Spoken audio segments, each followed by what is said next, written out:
J'appuie sur quelque chose. On va, Baruch Hashem, on va voir tous ensemble semaine un cours en rapport avec les parachutes et de Dieu. Moi, premièrement, qu'on est rentré dans la période de Ben Hametzarim, 17 Tammuz, d'accord. Ben Hametzarim, ça veut dire quoi? Entre les passages étroits, d'accord. Entre les grands malheurs, il y a plusieurs façons de pouvoir traduire ces termes-là. C'est malheur, mais passage étroit. Ce qui veut dire en réalité que durant cette période-là, du fait du grand nombre de fautes qu'il y a eu dans notre passé à ces périodes-là, à savoir le 17 Tammuz par exemple, il y a la faute du veau d'or, qui a engendré le fait que les premières tables de la loi ont été brisées. Bref, il y a un nombre de fautes incroyables. Durant le 17 Tammuz, le soir de Tisha B'Av, la première grande faute, entre guillemets, du soir de Tisha B'Av, connue et reconnue, dont on parle dans la Torah, c'est la faute des explorateurs, qui ont critiqué la terre d'Israël le soir de Tisha B'Av.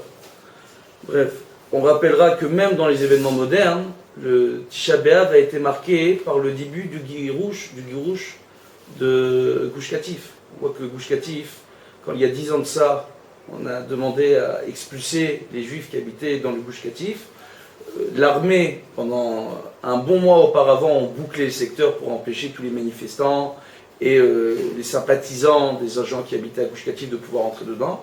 Donc durant toute la période de Ben Hametzarim, en fait, il y a eu une lutte entre les soldats et ceux qui s'opposaient au Girouche du Gush Katif. On voit où est-ce que ça nous a mené aujourd'hui, le Girouche du Gush Katif. On va rappeler que la première année après le Girouche, il y a 10 ans, 8000 missiles que sur la seule ville de Sderot. D'accord? Voilà. Donc, on voit donc que, malheureusement, on voit que c'est une période de l'histoire qui est assez troublée. On voit qu'il y a des parachutes qui reviennent durant cette période-là. Il y a Bilam, bien sûr. Il y a, avec la paracha Balak, d'accord, de Balak, la fameuse histoire du prophète parmi les nations, tel que c'est rapporté dans la Gemara, Akadosh Baruch Hu, pour ne pas pouvoir donner l'occasion aux nations de ce monde de dire, mais nous, regarde, nous on ne pouvait pas suivre tes commandements, Akadosh Baruch Hu, tu nous as donné cette loi de Noé à suivre. Mais nous on ne pouvait pas, parce que tu as donné des prophètes aux Juifs, mais nous on n'a pas eu de prophètes. Dieu a donné des prophètes parmi les nations. Parmi eux, Bilam, qui parlait avec Dieu. Balak l'a fait venir pour maudire les Bnei Israël. Il prenait peur, il a vu que les Bnei Israël venaient, il avait déjà payé Sichon et Og, d'accord, pour deux grands rois pour venir s'opposer aux Bnei Israël, sortir en guerre avec leur armée. On voit que les Bnei Israël avec Moshe Rabbeinu à leur tête ont réussi à battre à plate couture les deux armées de Sichon et Og, laissant, entre guillemets, le terrain libre pour que les Bnei Israël puissent passer. D'accord?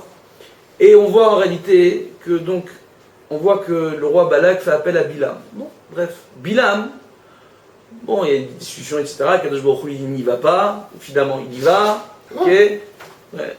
Finalement, il y va. Et sur le chemin, on voit que la mule de Bilam se met à parler avec lui. Donc, pour arriver à comprendre de quoi on est en train de parler, c'est une chose extraordinaire. Une chose extraordinaire.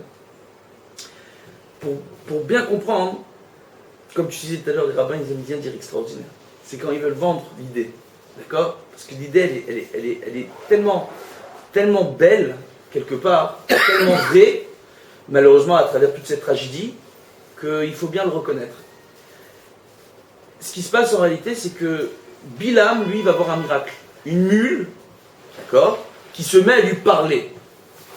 N'importe quel homme se dit, attends, il y a quelque chose qui n'est pas normal. Il n'avait pas l'habitude de parler avec sa mule. Elle se met à lui parler. D'accord? Lui, qu'est-ce qu'il fait? Il continue son chemin, il commence à rentrer dans un débat avec sa monture. Extraordinaire. Extraordinaire. Alors, pour arriver à comprendre ça, il y a des années de ça, un rave à Bnei-Brak qui s'appelle le rave Galinsky, qui faisait partie des grands de la génération. Un rave extraordinaire. Il a survécu à la Shoah à travers des miracles et des miracles. Et quand il a survécu à la Shoah, il a passé son temps à expliquer aux Juifs d'Israël quel mérite ils avaient de pouvoir aller dans une synagogue et de trouver facilement un minyan. Aujourd'hui, il y a des pays dans le monde, il faut savoir, même en France, aujourd'hui, il y a des quartiers où on va pas forcément trouver un minyan partout pour pouvoir faire cette fila. Pas aussi facilement qu'en Israël. Il dit, mais vous savez le mérite que vous avez, quand nous, on a dû aller se cacher dans les forêts durant la Shoah, qu'on devait faire nos prières tout seul. Comment on était content quand on pouvait se retrouver 10 hommes et prier Dieu, avoir ce mérite. Vous savez le mérite que vous avez, ça c'est le Rav Galinsky. Un beau jour, donc après la Shoah, au tout début de l'État d'Israël, il y a le Rav Galinsky à l'époque était encore un jeune monsieur, un grand Rav, Baruch Hashem. Il y a un agriculteur qui est venu le voir, lui expliquant que il y a les lois de la terre, il y a les lois de la Torah, il y a Trumot ou Maasrot, il y a de la Shemitah, etc., etc. Tout ça c'est magnifique, mais que pour lui, en tant qu'agriculteur, il y avait une volonté impérieuse de devoir à tout prix survivre sur la terre d'Israël, dans un premier temps. Ça, on comprend le contexte, on peut comprendre le point de vue de l'agriculteur en question sans aucun souci. Le problème qui s'est posé, c'est que le monsieur lui a dit, écoute, moi je ne suis pas disposé à appliquer les lois de Trumot et Maasrot sur ma récolte, d'accord, de prélever la dîme, etc. Je ne suis pas disposé. Je ne suis pas disposé, j'y crois pas, etc. Bref. Ça, c'est durant une première année. Avec le temps, le Rav Galinsky a été appelé à être encore en contact avec ce monsieur, parce qu'il s'occupait justement à l'époque, le Rav Galinsky, des Herchérim, qui venaient pour acheter les fruits et légumes, prélever la dîme sur ces fruits et légumes, etc. D'accord, pour les gens de la ville de Bnei Brak. Et ce qui s'est passé, ce qu'il y a d'extraordinaire, c'est que durant une année, il y a eu une sécheresse.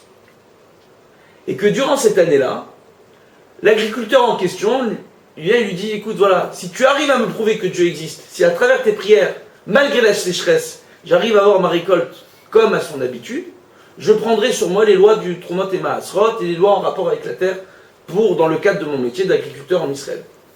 Le Rav Galinsky lui a dit, écoute, voilà, moi j'ai aucun problème. Mais je vais te dire une chose, je vais faire les culottes, mais je vais te dire une chose. Non seulement tu auras la récolte, mais tu auras 3 fois plus que d'habitude. Alors que on était en pleine sécheresse. Chose qui est impossible. D'accord ? La période de la récolte arrive, l'agriculteur en question constate que effectivement sa récolte a été triplée, d'accord, par rapport à son habitude. Donc il a pu récolter 3 fois plus de fruits et légumes. Le Rav Galinsky lui dit, voilà, tu vois, la promesse qui t'a été faite a été réalisée. Tu vois bien que c'est un miracle. Il dit, oui, j'en doute pas un instant. C'est un grand miracle. Il lui a dit, maintenant qu'on t'a fait un grand miracle. Entre guillemets. Par le mérite de la Torah, des prières. C'est pas moi, c'est Akadosh Baruch Hu qui t'a fait le miracle. T'as dit que tu prenais sur toi les misotes. Il dit, non, je rigolais. Et le monsieur n'a pas pris sur lui les misotes. Oh là.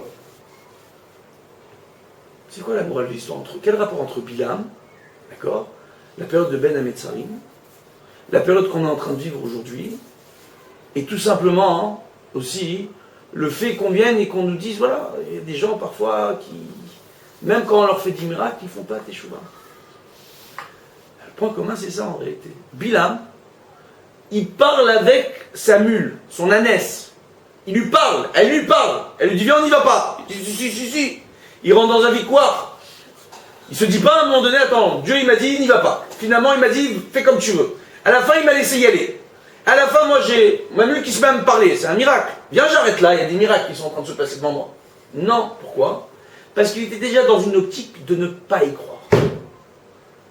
Totalement. Il a été prophète, parce que Dieu a donné des prophètes parmi les nations, d'accord? Mais Dieu, lui, savait très bien que Bilam n'était pas disposé à croire et qu'il allait finir par fauter. En voulant maudire, et des malédictions de Bilam, on a obtenu les plus belles bénédictions de la Torah. C'est, à chaque fois qu'il a voulu maudire les bénis Israël, il a fini par les bénir. C'est extraordinaire quand même. Et on voit comme ça, on voit que Matovu Alecha Yaakov Mishkantecha Israël, d'accord? Que sont belles tes tentes Yaakov, tes demeures, d'accord? Israël. On parle de quoi? On parle du Mishkan Shiloh, dans un premier temps. Quand les bénis Israël vont arriver en Israël, ils vont pouvoir installer le Mishkan de façon temporaire à Shiloh, jusqu'à qu'ils puissent construire le Beth Amikdash à Yerushalayim. Il fait référence à ça, en fait. La beauté des bénis Israël qui, à travers le temple et le Mishkan, ont voulu servir à Kadosh Baruch Hu en permanence.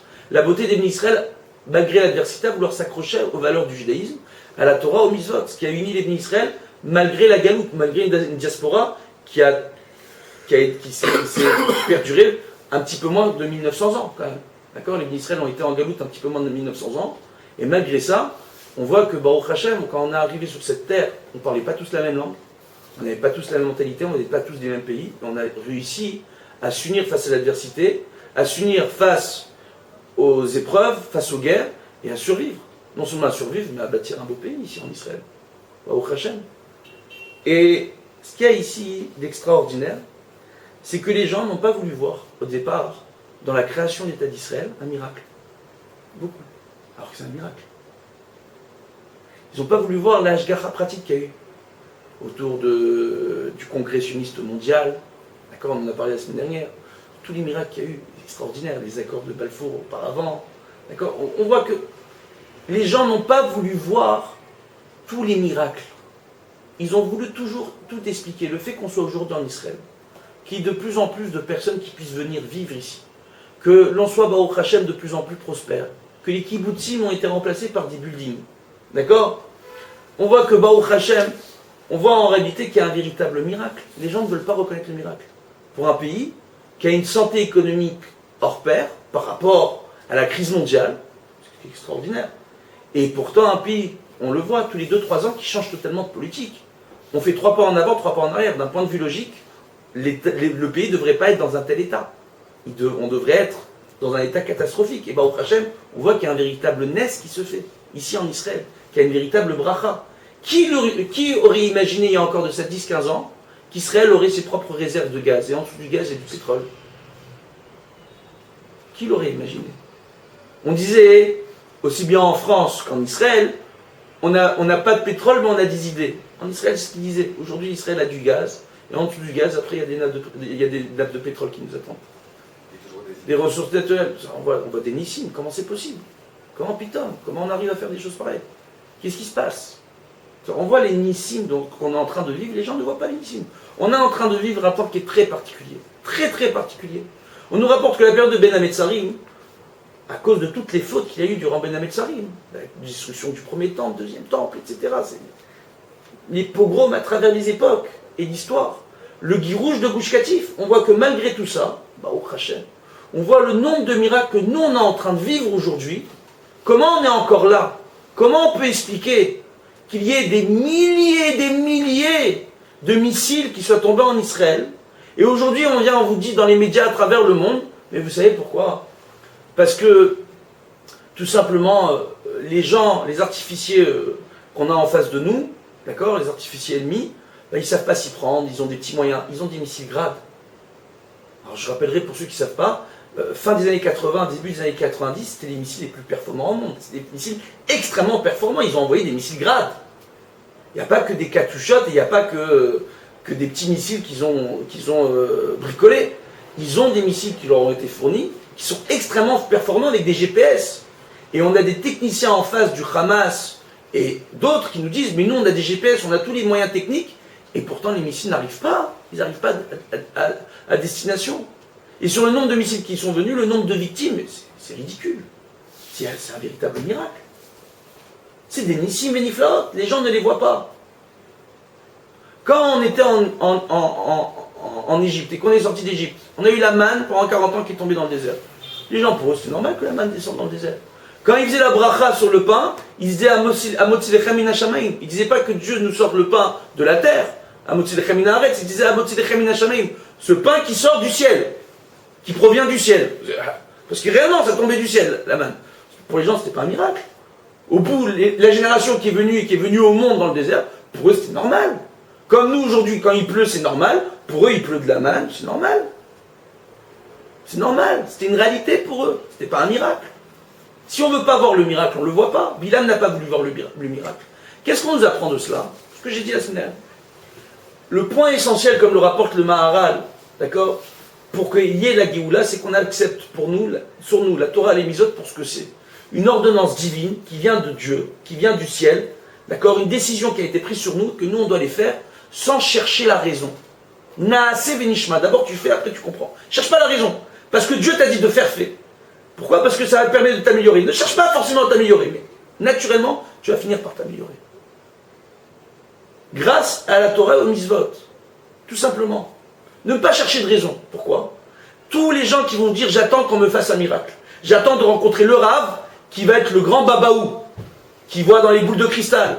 Ceux qui encouragent des mouvements de kabbalistes aujourd'hui, un peu à droite à gauche, qui poussent aujourd'hui comme des champignons, et qui sont un danger pour le judaïsme. C'est des gens qui font un commerce de la Torah, qui vous accueillent pour vous dire votre avenir et pour vous dire vos problèmes, etc. etc. Ce sont de fins psychologues. Il y a une différence entre Naaseh et Nishma. Nishma, c'est pas comprendre, c'est écouter. Non, Nishma, la base, la kavana, c'est de comprendre. D'abord tu fais, après tu comprends. Non mais le mot Nishma, c'est écouter. c'est obéir. Tu peux dire aussi. Mais la base, c'est de comprendre. D'accord? Maintenant, ce qui se passe, c'est quoi? Ce qui se passe, c'est quoi, tout simplement? Écoutez bien. On voit qu'il y a un véritable problème. Les gens cherchent les miracles. Mais admettons, aujourd'hui, avec les kabbalistes, les gens, ils font teshuva. Ils ne font pas teshuva. Ils ont un problème. Ils vont voir le kabbaliste, il leur fait une ségoula, il leur fait une bracha. C'est fini après. Est-ce ils cherchent à avancer grâce à ça? Non. Est-ce qu'ils cherchent à s'améliorer grâce à ça? Non. Il y a le Rav pour eux. Il y a le tzaddik pour eux. On a besoin de se rattacher au tzaddik. Le tzaddik qui va prier pour nous. Le tzaddik qui va faire pour nous. Le tzaddik, le tzaddik, le tzaddik. Après, on se pose des questions. Maintenant, ce qui se passe, c'est quoi, en réalité? On voit que Bilam, donc, on voit quoi? On voit que les gens qui viennent et qui disent, entre guillemets, en général, qu'ils attendent un miracle, qu'ils attendent de tomber sur le Rav qui va leur expliquer tous leurs problèmes, qui va devenir leur nom, leur prénom, sans qu'ils aient pu ouvrir la bouche, pour pouvoir faire teshuva, entre guillemets, ces gens-là, ce n'est qu'une excuse qu'ils donnent pour ne pas faire teshuva. C'est qu'une excuse. Bilam, il a eu tous les signes devant lui. Il parlait avec Dieu. Dieu lui a mis des miracles en face de lui que pour de lui-même, il puisse faire teshuva. Il n'a rien voulu écouter. L'agriculteur face au Rav Galinsky, on lui a fait un miracle. Non, ça ne l'intéressait pas. Rav Galinsky a dit, écoute, il y a des gens, ils ne cherchent pas le miracle. On voit à travers les générations, si on voit bien, il y a eu la guerre de 100 ans. C'est une guerre qui a été faite au nom de la religion, au nom de Dieu. D'accord? Il y a eu des guerres qui ont duré durant des périodes extraordinaires. D'accord? À cause des religions. Quand on voit les nations du monde, au nom de Dieu, ils vont sortir en guerre. Au nom de Dieu, ils vont monter des systèmes économiques. Au nom de Dieu. Au nom de Dieu. Au nom de Dieu. C'est pas au nom de Dieu, c'est au nom d'intérêts personnels. Et pour que les gens les suivent, alors ils donnent le grand nom. Ils donnent la grande parade. C'est pour Dieu. C'est pour la spiritualité, c'est pour le règne divin. Quel règne divin? S'il y a des intérêts économiques derrière, comment des gens qui osent me dire au nom de Dieu peuvent être eux dans des palaces, d'accord, de 5 étoiles, quelque part dans le monde, quand ils veulent représenter une population qui, entre guillemets, serait persécutée, passerait du mauvais temps. Je parle bien sûr des dirigeants palestiniens qui sont à Dubaï, d'accord, dans des grands palaces, les dirigeants du Hamas, d'accord, ils roulent dans des voitures de luxe. Monsieur Arafat, à son époque, il avait son hôtel particulier à Paris. Son épouse était connue dans toutes les maisons de grande couture, quand son peuple n'avait pas de quoi manger, alors qu'il touchait des subventions pour nourrir son peuple. Pourquoi? Et au nom de Dieu. Pourquoi au nom de Dieu? Au nom de Dieu, il y a un verset qu'on rapporte dans les Tehillim, qu'on dit dans le Hallel. Alléluia Adonai kol goïm, shabechu kol ha'omim, ki gavar aleinu chasdo ve'emet Adonai lo'olam, alléluia. Qu'est-ce qu'il veut dire? Qu'est-ce qu'ils veulent dire ces deux versets? Dit que toutes les nations louent l'Éternel. On ne parle pas au moment de la Géoula, on parle dès maintenant. C'est leur but. Ils louent l'Éternel. D'accord? Shabechu kol ha'omim. Toutes les nations viennent et vantent les mérites et la grandeur d'Éternel. Je vais en Angleterre. God save the Queen. Que Dieu sauve et protège la reine. Oh. Je vais aux États-Unis. Sur les dollars, on nous parle de Dieu. D'accord? God bless USA. On voit le nom de Dieu. D'accord? Thank God. Oui ou non? Il y a des expressions chez les Américains, c'est des références religieuses. Oh my God, etc. Donc c'est extraordinaire. Attention à la prononciation. Alors maintenant, on voit comme ça, en réalité, on voit qu'ils font référence à Dieu. Par le nom de Dieu. Quand l'armée américaine est rentrée en Irak, ils ont ouvert les psaumes, les livres des psaumes. Pourquoi? Pour aller prendre le pétrole en Irak. Pourquoi ils sont rentrés en Irak? Parce que l'Irak est rentré au Koweït. Il y a d'autres parties du monde, comme le Darfour ou ailleurs, il n'y a personne qui bouge jusqu'à aujourd'hui. Ils ont mis ça sur le compte du pétrole. D'accord? Mais c'est pas ils ont mis ça sur le compte du pétrole. Quand il y a un intérêt économique, tout le monde bouge. Et au nom de Dieu, au nom de la moralité. Mais quand il n'y a aucun intérêt économique, les hommes meurent. Et Dieu, il n'est pas là. Et ça, c'est ce que viennent dire ces versets. Les nations du monde, lorsqu'ils font des choses par intérêt personnel, ils viennent et disent au nom de Dieu, au nom de la moralité, au nom de la spiritualité, au nom de ce que vous voulez, au nom de la démocratie, au nom de toutes les valeurs justes et morales, pour servir des intérêts personnels. Les hommes politiques, quel que soit le pays, sont des gens qui veulent asservir leur envie et leur vision du monde, qui n'est qu'une vision personnelle, et leur ambition personnelle. On le voit à travers le monde entier. Quel est le pays qui peut se vanter de ne pas avoir eu un homme politique qui a été jugé pour corruption, ou qui a détourné des dossiers d'État, ou dans quel pays il n'y a pas eu de scandale à ce niveau-là? Et pourtant, au nom de la moralité, au nom de tout ce que vous voulez, c'est les nations du monde. Et nous on dit qu'Igavar et nous chasdo. C'est comme ça que la miséricorde de Dieu est encore plus forte avec nous. Pourquoi? Je vais vous expliquer. Ve'emet Hashem le'olam, Dieu est vérité à tout jamais. D'accord? Alléluia. Il faut le louer dans toutes les sphères, dans tous les mondes. Ce qui se passe, c'est quoi? C'est que pour mieux comprendre, il y a un jour, un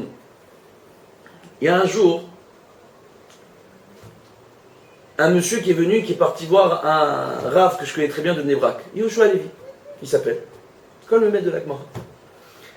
Et il lui a dit, écoute, voilà, j'ai une question à te poser. Le monsieur était le Rav en question, il était parti dans un moshav pour un accord de Torah. Et le monsieur lui a dit, écoute, voilà, je comprends pas, regarde, toutes ces guerres qu'on est en train de faire pour rester en Israël, toutes ces nations qui sont autour de nous, tous ces ennemis qu'on a autour de nous, comment nous, un tout petit peuple, au milieu des nations, comment on va pouvoir survivre? Oui ou non? Le peuple d'Israël est comparé à un agneau parmi 70 000. Comment on va pouvoir survivre? C'est une bonne question ou pas? Alors il est venu, cet ami Kracham, qui est un très bon ami, Rav Yoshua Levi, il vient lui dire, regarde, est-ce que tu as quelques graines sur toi? Je lui ai dit, oui, donne-moi des graines. Voilà, et là c'est ton poulailler. Il dit, voilà, tu vois le petit poussin au milieu? Je dis, oui. Il est tout fragile, il est tout frêle, il est tout timide. Je dis, exact. Tu vois les grands poulets, les grandes poules autour de lui, les coqs qui bombent leur torse, d'accord, qui sont beaucoup plus forts que lui. Il dit, maintenant regarde. Il vient, il commence à jeter des graines. Il voit les poules, et les poulets, et les coqs qui vont se pousser, se chamailler pour pouvoir, d'accord, picorer leurs graines. Et le petit poussin qui reste sur le côté. Arrive à un moment donné où, à force de se pousser, de se chamailler et de se donner des grands coups d'aile, d'accord, pour pouvoir dévorer le plus de graines possible, ils vont tous fatiguer. Et au moment où ils sont tous fatigués, arrive le petit poussin, il arrive à se nourrir. Akadosh Baruch Hu, il a fait un chesed avec nous. Akadosh Baruch Hu, il a fait que les nations, par, entre guillemets, soi-disant moralité, veulent servir leur intérêt personnel et sont capables de se combattre entre eux pour des richesses matérielles. Au nom de Dieu, s'il faut, au nom d'idées politiques, au nom d'idéaux politiques, s'il le faut. D'accord? Tout simplement pour servir des intérêts économiques. C'est le nerf de la guerre, et c'est le nerf de toutes les guerres. Les intérêts économiques. Il dit maintenant, tu vois, quand eux, par intérêt, ils veulent tous se nourrir, d'accord? Et nous, on reste de côté. On ne veut pas rentrer dans ce système-là. Nous, les Israël, on doit refuser de rentrer dans ce type de système. Il est immoral, selon la Torah, de commencer à se comporter comme ça, pour nous. D'accord? On les laisse, ils se disputent entre eux. À force de se disputer entre eux, va arriver un moment donné où nous, on va trouver notre place et on pourra se nourrir. On ne va pas se nourrir des restes, des autres. Mais tout simplement, eux, à force de s'occuper à faire les guerres entre eux, Dieu, c'est comme ça qu'il nous protège. Qui aurait imaginé, il y a encore 10-15 ans, quand dans les accords de paix, le principal problème, c'était de dire est-ce qu'on rend le plateau du Golan ou pas, face à la Syrie, qui était la principale menace militaire face à Israël. Qui aurait imaginé une telle révolution en Syrie? Qui aurait imaginé aujourd'hui que l'armée israélienne ainsi que l'État d'Israël fournit une aide humanitaire aux Syriens? Aujourd'hui en Syrie, on va aider le peuple syrien qui se fait massacrer par le mouvement de Daesh. Qui aurait imaginé une chose pareille? Qu'est-ce qui se passe? Il se passe tout simplement que le Hamas, il est en guerre contre le Hezbollah, qui est en guerre contre Daesh, qui est en guerre contre celui-là, qui est en guerre contre l'autre, ils se mangent entre eux. Pourquoi? Parce qu'ils veulent avoir le contrôle sur la religion pour servir leur intérêt personnel.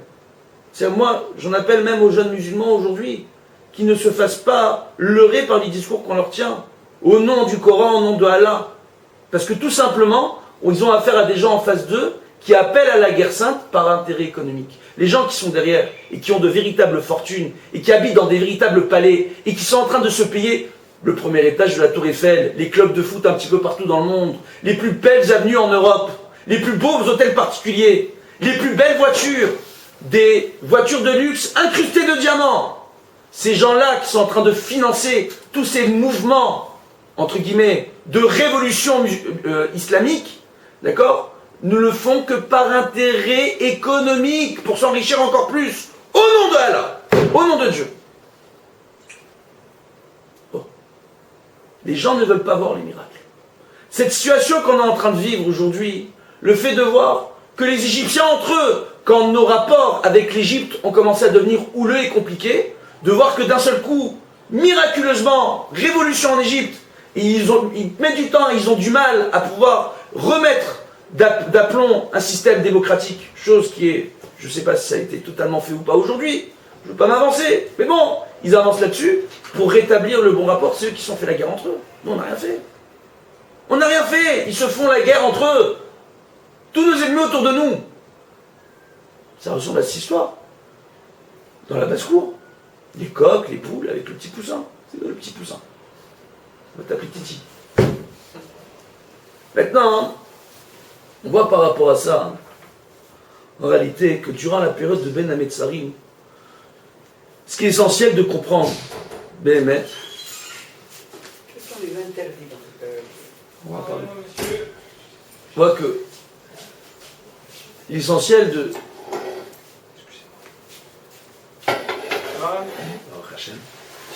On voit comme ça, hein, on voit que en réalité, tout va bien, bien installé. Alors maintenant, on peut continuer. Alors, on voit que réellement, il y a une chose qui est extraordinaire, vraiment extraordinaire, mais vraiment cette fois-ci. Igal, tu m'écoutes, Rabbi Igal? Vraiment, d'accord? Ce qui se passe, c'est quoi? C'est que nous, on n'arrive pas à voir le nombre de miracles qu'on vit chaque jour. On n'arrive pas à voir tous ces événements, on n'arrive pas à les analyser, de voir la dimension miraculeuse qu'il y a là-dedans. On essaye de donner des excuses. Alors on va dire, oui, il y a de ça, il y a des services de renseignement, etc. Mais Daesh, c'est pas nous, hein. Ce qui se passe autour de nous dans cette région, ça ne vient pas de chez nous. On le sait très bien. C'est un S. Quand à la guerre de Kippour, d'accord, les soldats sont arrivés, les soldats égyptiens sont quasiment arrivés au port de Tel Aviv, ils décident de refaire demi-tour et de se sauver. Ils voulaient faire une guerre au gaz, d'accord? Ils ont abandonné leur masque à gaz, abandonné leurs chaussures pour pouvoir mieux courir dans le désert.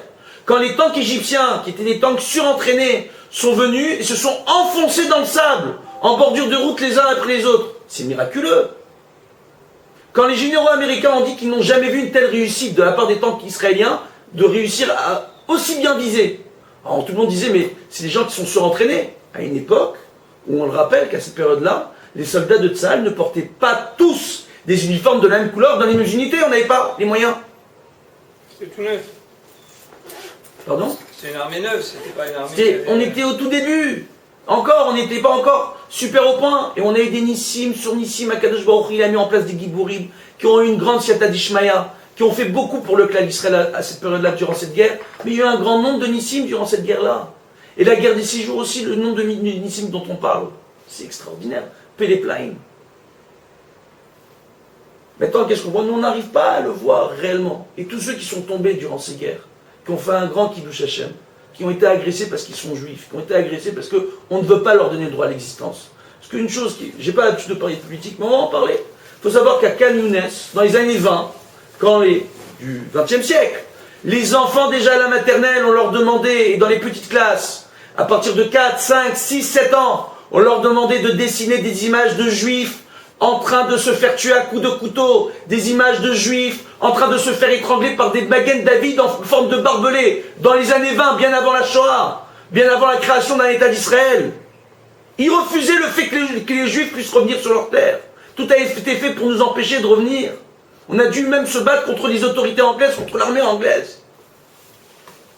À quel prix on est revenu dans ce pays? Et les Nissim qu'on a pu avoir à la fin. Nissim et Niflot. Est-ce qu'on arrive à voir ces miracles-là? Est-ce qu'on arrive à voir réellement que c'est le début de la Géoula, tout ce qu'on est en train de vivre? Et qu'aujourd'hui, on est dans les derniers instants où on demande, et on le rappelle aux Juifs du monde entier, qu'il n'y a plus de place pour nous. Il n'y a plus de place. Aujourd'hui même, dans la presse qui un jour va défendre Charlie Hebdo, la même presse qui va un jour condamner les attentats contre l'hypercacher, à la première occasion, sans s'intéresser au cas oui ou non, il y a un problème avec un rabbin, quel qu'il soit, ils vont faire à la une de leurs journaux, ils vont faire un article critiquant tous les rabbins. Et à travers ça, on va dire non, c'est pas de l'antisémitisme, on parle d'un problème sur une personne. Et on en profite pour critiquer le judaïsme avec les personnes qui représentent au mieux ce qu'il y a de plus sain au sein du judaïsme, les rabbinim. Et on laisse faire. Oh, il faut se réveiller. Où est-ce qu'on va? À de bataille. Quand est-ce qu'on va prendre le sursaut et comprendre qu'est-ce qu'on est en train de vivre? Durant la période de Ben Hametzarim, il faut bien comprendre que c'est une période de deuil. On nous rapporte que le soir de Pessah, il y a, dans le plateau, on met un œuf. En souvenir du Korban Chagiga, Korban qu'on devait faire à chaque fête, durant les 3 fêtes, mais aussi en souvenir du soir de Tisha B'Av. Souvenir de la destruction du temple, le soir de Pessah. Pourquoi? Parce que le soir de la semaine où tombe Pessah, durant la même année, ce sera le même soir de la semaine où tombera Tisha B'Av. Chaque année, c'est le calendrier hébraïque qui est fait pour ça. C'est pour se rappeler cela. Et nous rappeler qu'à Pessah, on fête la Géoula.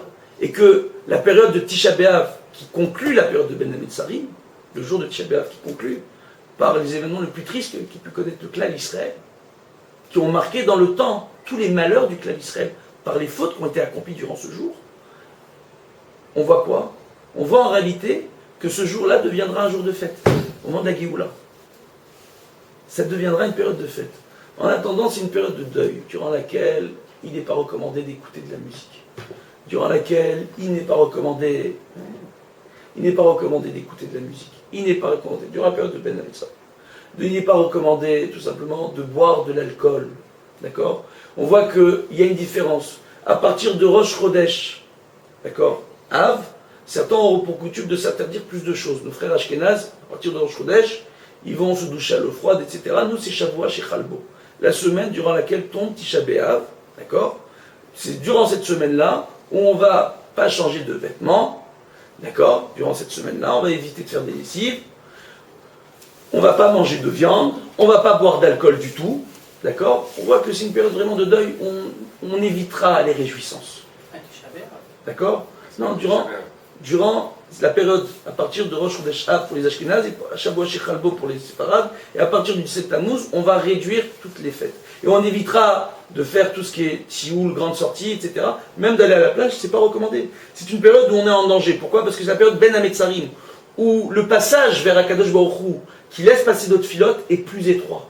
C'est une période durant laquelle nous sommes en danger, à cause de notre manque de mérite.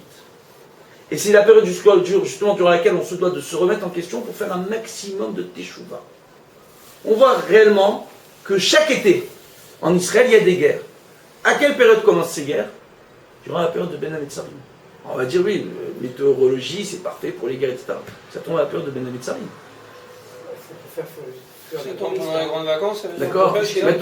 Maintenant, oui, aussi le tourisme, etc. Tu peux donner toutes les notions. Mais il n'empêche que la destruction du premier et du deuxième temple, à l'époque, il n'y avait pas encore de calendrier scolaire. C'était déjà d'accord. à cette époque-là. Donc maintenant, d'accord, donc il faut bien admettre que c'est quand même il y a une relation curieuse, d'accord, entre les événements et les dates, qui est rapportée par le judaïsme. Donc c'est une chose à laquelle nous on se doit de faire attention. En Bezrat Hashem, on voit que durant cette période-là, on se devra de se renforcer, de faire teshuva, d'accord. Il y a une coutume à Chatzot Hayom de prendre un moment pour faire le tikkun Chatzot durant la journée. Même durant l'année d'Ashmita, normalement on ne fait pas le tikkun Rachel durant l'année d'Ashmita, on fait que le tikkun Léa, pour ceux qui comprennent de quoi je parle dans le tikkun Chatzot, d'accord. On fait que le tikkun Léa, Chatzot Halela, on ne fait pas le tikkun Léa durant toute la période, on fait que le tikkun Léa, pas durant la nuit, on ne fait pas le tikkun Rachel durant toute la période de la Shemitah, mais durant la période de Ben Hametzarim, comme à Chatzot Hayom on fait le tikkun Rachel, durant cette période-là, d'Afka, d'accord, à Chatzot Hayom on fera tikkun Rachel même l'année de la Shemitah, d'accord. On ne fait pas tikkun Léa à Chatzot Hayom, durant Ben Hametzarim. De prendre un moment à Chatzot Hayom ou après au moment de l'après-midi pour se rappeler de la destruction du temple. Pas d'attendre uniquement Tisha B'Av, pour se mettre déjà dans l'ambiance. D'accord? Bezrat Hashem, en espérant que cette année soit la dernière année où on soit en train de pleurer la destruction du temple. En espérant que tous les Bnei Israël à travers le monde puissent faire leur alia, nous rejoindre très vite ici pour bâtir ensemble un État juif pour le Ham Israël, fait par le Ham Israël, pour la Torah, pour les mitzvot, Bezrat Hashem, et qu'on ait le mérite très bientôt de voir la construction du 3e Beth Amikdash dans la paix et l'harmonie avec toutes les nations Bezrat Hashem, et réellement pour le nom de Dieu, dans la paix et pas pour servir des intérêts personnels pour les uns ou pour les autres. Chas v'shalom. Voilà.